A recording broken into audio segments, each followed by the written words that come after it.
Assalamualaikum warahmatullahi wabarakatuh. Kami dari kelompok 4 akan menjelaskan tentang pengertian SDLC. Nah, yang pertama untuk saya, nama saya Zarkasi Fariza, NIM 22 dengan akhiran 001, akan menjelaskan tentang pengertian SDLC.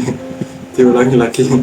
Pengertian SDLC. SDLC yang merupakan singkatan dari Software Development Life Cycle atau sering disebut juga sebagai System Development Life Cycle, adalah rangkaian proses pengembangan suatu perangkat lunak atau sistem yang biasanya dilakukan melalui suatu model atau metode tertentu yang dapat menjamin bahwa pengembangan dapat dilaksanakan secara sistematis, menyeluruh, dan berkelanjutan hingga ke proses pemeliharaan maupun pengembangan lebih lanjut.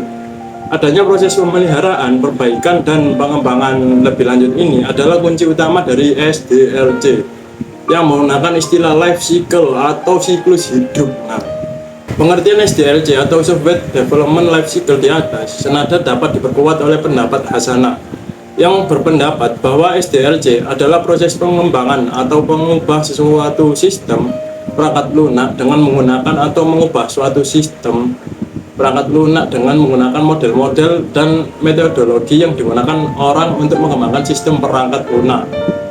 Sementara itu, menurut Permana, SDLC (Software Development Life Cycle) adalah suatu pendekatan sistematis yang digunakan dalam pengembangan perangkat lunak.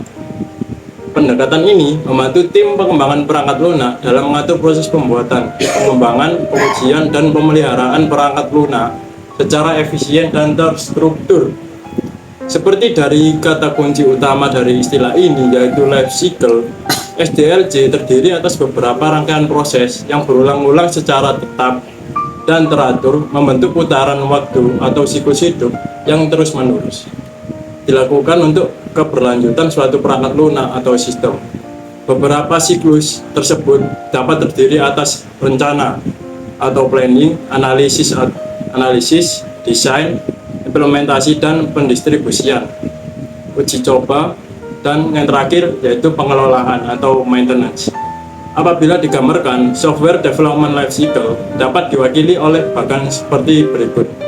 Dengan demikian, sebuah pengembangan perangkat lunak adalah suatu siklus hidup yang terus akan berputar secara terus-menerus untuk memastikan perangkat lunak yang digunakan dapat terus digunakan mengikuti kebutuhan user, perkembangan teknologi, maupun perkembangan zaman sekalipun.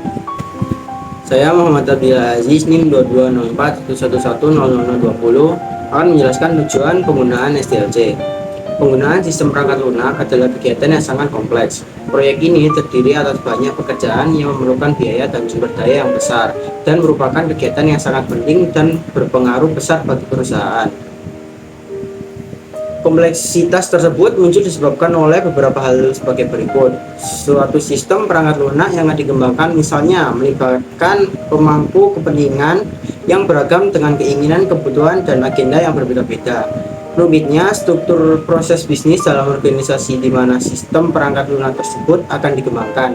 Bagaimana diketahui bahwa sistem perangkat lunak dikembangkan merujuk pada sistem bisnis organisasi. Rumit dan lamanya proses pengembangan sistem perangkat lunak itu sendiri, terutama pada sistem-sistem yang berskala besar. Oleh karena itu, dalam situasi kompleks ini, suatu proyek pengembangan sistem perangkat lunak harus dijalankan dengan suatu prosedur kerja yang struktur dan terukur agar efisien dalam mencapai tujuan yang telah diterapkan, yang tak lain dan tak bukan terjawab oleh SDLC. Selain itu, menurut Permana, tujuan dari SDLC adalah untuk menghasilkan perangkat lunak berkualitas tinggi yang memenuhi kebutuhan pengguna, mengikuti tenggat waktu, dan berada dalam batas anggaran yang ditentukan. Saya Muhammad Aman Darifianto, NIM 22046, dan di sini saya akan menjelaskan tentang kelebihan dan kekurangan SDLC. Sebagai suatu kerangka kerja yang diupayakan dan dibuat untuk mempermudah dan mengelola pekerjaan dengan lebih baik, tentunya SDLC ini memiliki kelebihan dan kekurangan tersendiri. Beberapa kelebihan dari SDLC atau Software Design Life Cycle ini diantaranya adalah sebagai berikut. Untuk yang pertama, dokumentasi standar. SDLC akan menghasilkan dokumen standar yang dapat mempermudah komunikasi antara pemangku kepentingan dokumentasi standar juga menjamin kesesuaian spesifikasi sistem dengan kebutuhan pengguna. Misalnya, sebuah perusahaan dapat dengan mudah berbagi dokumen proyek dengan tim pengembangan dan pihak-pihak terkait di luar perusahaannya. Yang kedua, edukasi pengguna. Dokumentasi yang lengkap memudahkan pengguna dalam memahami dan menggunakan sistem. Melalui SDLC yang jelas, kita dapat menulis manual pengguna yang komprehensif dan dapat membantu pengguna baru atau yang belum terbiasa dengan sistem. Fase-fase terdefinisi yang jelas mempermudah manajemen proyek dan pengawasan kemajuan proyek dapat dipantau dengan mudah. Sebuah proyek dapat dengan jelas melihat tahapan analisis, desain, pengembangan, dan pengujian. Efisien dalam bahar DKK 2020. Sementara itu, beberapa kekurangannya diantaranya adalah sebagai berikut. Yang pertama, tidak memenuhi kebutuhan manajemen tingkat atas. SDLC cenderung membangun sistem pemrosesan transaksi dan teknis lainnya sehingga kurang memenuhi kebutuhan informasi manajemen tingkat atas dan harus dijelaskan lebih lanjut oleh pihak yang lebih memahami sisi teknis dari pengembangan perangkat lunak. Belum lagi sistem yang fokus pada catatan transaksi harian mungkin tidak memberikan analisis strategi yang cukup bagi pemimpin perusahaan. Untuk yang ketiga, pemodelan proses yang tidak dinamis, kurang fleksibel terhadap perubahan dinamis seperti proses bisnis. Misalnya, apabila model bisnis dibangun tanpa memperhitungkan perubahan pasar, sistem mungkin menjadi usang. Perancangan yang kurang fleksibel, desain sistem yang sulit berubah jika terjadi perubahan kebutuhan. Apabila ada perubahan dalam proses bisnis, maka perancangan sistem perlu diubah secara menyeluruh. Lalu untuk yang keempat, ketidakpuasan pengguna. Kesepakatan awal seringkali tidak sesuai dengan kebutuhan pengguna dan harus dilakukan perubahan lebih lanjut. Akan tetapi, kemudian beberapa pengguna lain yang awalnya setuju dengan spesifikasi, justru mereka tidak puas apabila kebutuhan mereka berubah selama pengembangan. Saya Muhammad Farhan Ismail Dewanata dengan NIM 2204 dengan akhiran 68. Di sini akan menjelaskan tentang model dari SDLC. Yang pertama yaitu model waterfall. Model waterfall atau air terjun ini adalah pendekatan klasik dalam pengembangan perangkat lunak yang menggambarkan metode pengembangan linear dan berurutan. Ini terdiri dari 5 hingga 7 fase. Fase didefinisikan oleh tugas dan tujuan yang berbeda, di mana keseluruhan fase menggambarkan siklus hidup perangkat lunak hingga pengirimannya. Setelah fase selesai, langkah pengembangan selanjutnya mengikuti dan hasil dari fase sebelumnya mengalir ke fase berikutnya. Kemudian yang kedua yaitu model prototype.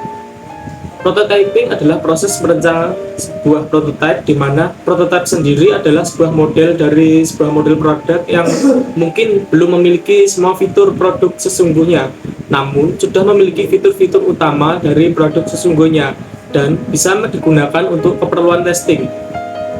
Untuk bahan uji coba sebelum berlanjut ke fase pembuatan produk yang sesungguhnya. Dengan metode prototyping ini, pengembangan dan pelanggan dapat saling berinteraksi selama proses pembuatan suatu produk. Yang ketiga yaitu model Rapid Application Development atau yang sering dipanggil dengan RAD. Model tersebut adalah model pengembangan perangkat lunak yang pengembangannya tergolong dalam teknik inkremental atau berpangkat. Rapid Application Development adalah strategi siklus hidup yang ditunjukkan untuk menyediakan pengembangan yang jauh lebih cepat dan mendapatkan hasil dengan kualitas yang lebih baik dibandingkan dengan hasil yang dicapai melalui siklus tradisional.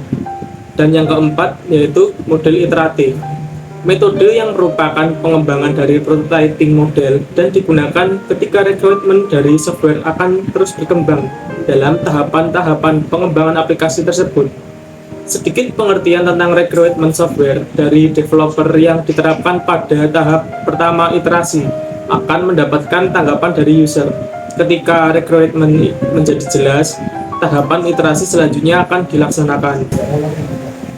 Baik, saya Mas Duprayoga, NIM 22095. Untuk model yang kelima yaitu model spiral. Model spiral merupakan model pengembangan sistem yang digambarkan berupa spiral.